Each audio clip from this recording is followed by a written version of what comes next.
Buenas noches, mi nombre es Brandon León. A continuación, voy a hacer un análisis conceptual del concepto de empresa teniendo en cuenta los sistemas económicos. Pero primero, la Real Academia Española define empresa como una unidad de organización dedicada a actividades industriales, mercantiles o de prestación de servicios con fines lucrativos. Dado esto, la empresa inicia en la época del feudalismo donde los artesanos se habían ocupado de gran parte de la confección de diferentes productos. Estos artesanos empiezan a agruparse y a organizarse conformando los llamados gremios. Estos gremios tenían el monopolio de la fabricación y la venta de los productos. Allí es donde nacen las primeras empresas, mmm, donde incrementan los intercambios comerciales, creándose importantes ferias. Gracias a estos intercambios, surge la figura del comerciante, que es el encargado de comercializar los productos que han sido elaborados por estos artesanos. La organización era simple y jerárquica. Estas empresas tenían como unidad básica la familia. Estas empresas eran de máximo 3 trabajadores y esto se puede denominar como microempresas. Seguimos con el capitalismo comercial o mercantilista. La actividad comercial se desarrollaba entonces en las ciudades. ¿Por qué? Porque eran lugares libres del poder feudal que dominaban los campos, donde los gremios desaparecen y los comerciantes comienzan a realizar actividades industriales de forma libre, sin depender del gremio. Mm, Estos empiezan a comercializar los productos con fines de exportación. Gracias a estas exportaciones aparecen los impuestos de aduana. Eh, Gracias a los comerciantes surge una nueva alianza entre la monarquía y la burguesía, ya que las firmas de estos comerciantes, como lo mencionaba antes, financiaban sus políticas estatales. Surgen unas nuevas sociedades comerciales y nuevos tipos de organización. Eh, Esto que determina que el intercambio de mercancías y la acumulación de oro y plata generan riqueza. Esto es llamado mercantilismo. Pasamos a un capitalismo industrial, donde inicia con una revolución industrial en el siglo XVIII. Gracias a esta revolución industrial, las empresas empiezan a mecanizarse y se van convirtiendo en grandes fábricas. La instalación de estas máquinas enormes van reemplazando la mano de obra humana y los transportes empiezan a tener muchos avances importantes. Eh, Surge una empresa compleja y a finales de este periodo capitalismo industrial empiezan a aparecer los bancos. Apenas aparecen los bancos, entonces inicia un capitalismo financiero que se produce gracias a la segunda revolución industrial en el siglo XIX. Aquí la ciencia y la tecnología empiezan a tomar un papel muy importante en la industria. Gracias a esto, las empresas tienen grandes crecimientos patrimoniales. En- Se presenta una separación entre la propiedad y la administración de la empresa. Esto aquí, el dueño, el fundador de la empresa empieza a delegar papeles, a delegar roles y asimismo este dueño ya empieza a tener un trabajo, una carga menos. Y gracias a esto empiezan a aparecer las multinacionales. Eh, y a finales de este capitalismo financiero empieza a surgir un sistema económico llamado socialismo.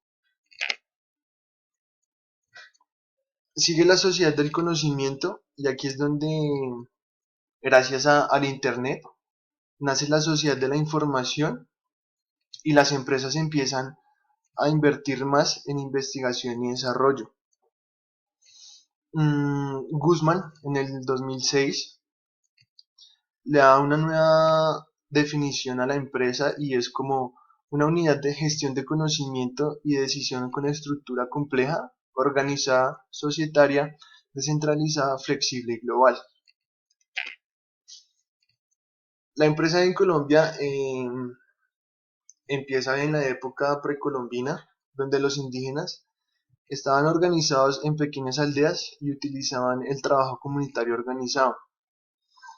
Los productos realizados por estos indígenas eran distribuidos dentro de la misma comunidad y los productos que a ellos les sobraban eran intercambiados con otras comunidades por medio del trueque.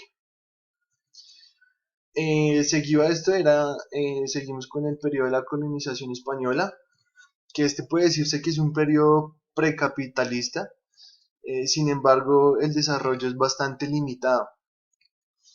Seguimos con una independencia que a inicios del siglo XIX se observan las primeras empresas de la industria colombiana. Y esto aquí es donde empiezan a surgir las primeras fábricas de hierro. En, en el siglo XX se configuran las bases de la industria colombiana, ya es una base más fuerte para la industria.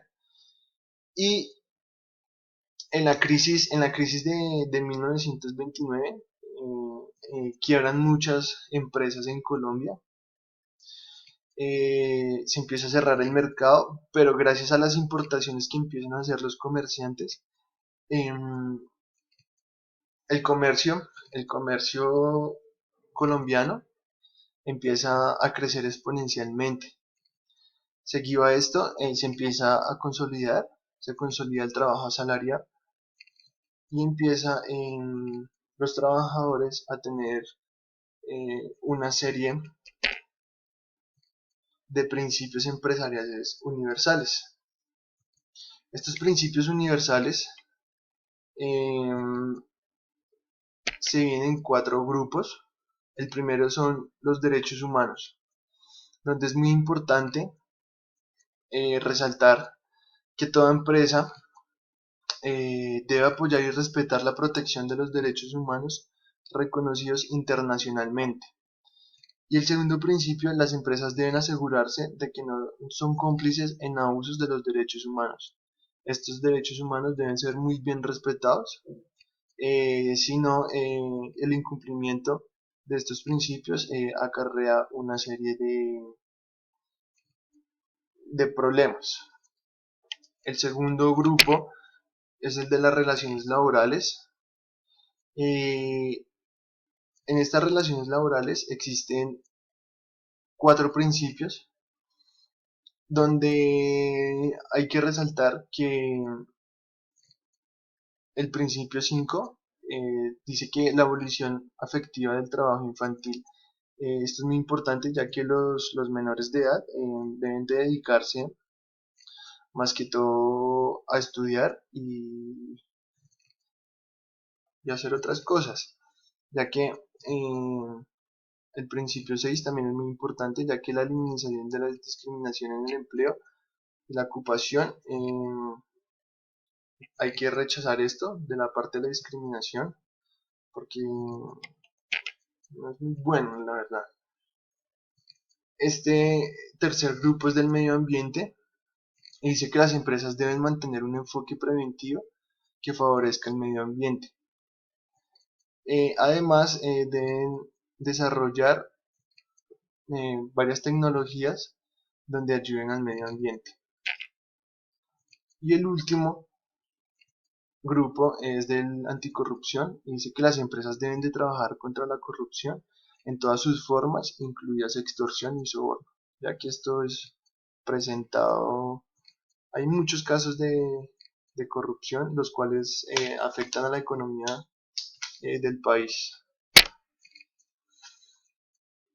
Según el texto, el material de apoyo, la función y la responsabilidad social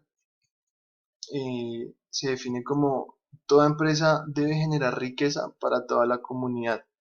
en donde primero es el interés general sobre el particular. Este hace más referencia hacia la función. Y la responsabilidad es la que debe contribuir al mismo tiempo con el cumplimiento de logros sociales de salud, ambientales y educativos, beneficiando hacia la misma. Y finalmente, eh, a las empresas se les debe imponer esta responsabilidad ambiental, ya que es una razón social más por la cual las empresas deben de ejecutar proyectos en donde se beneficie el medio ambiente, para evitar, así como vemos en las imágenes, desastres naturales como lo vemos ahí. Muchas gracias y espero que esta presentación sea de su agrado.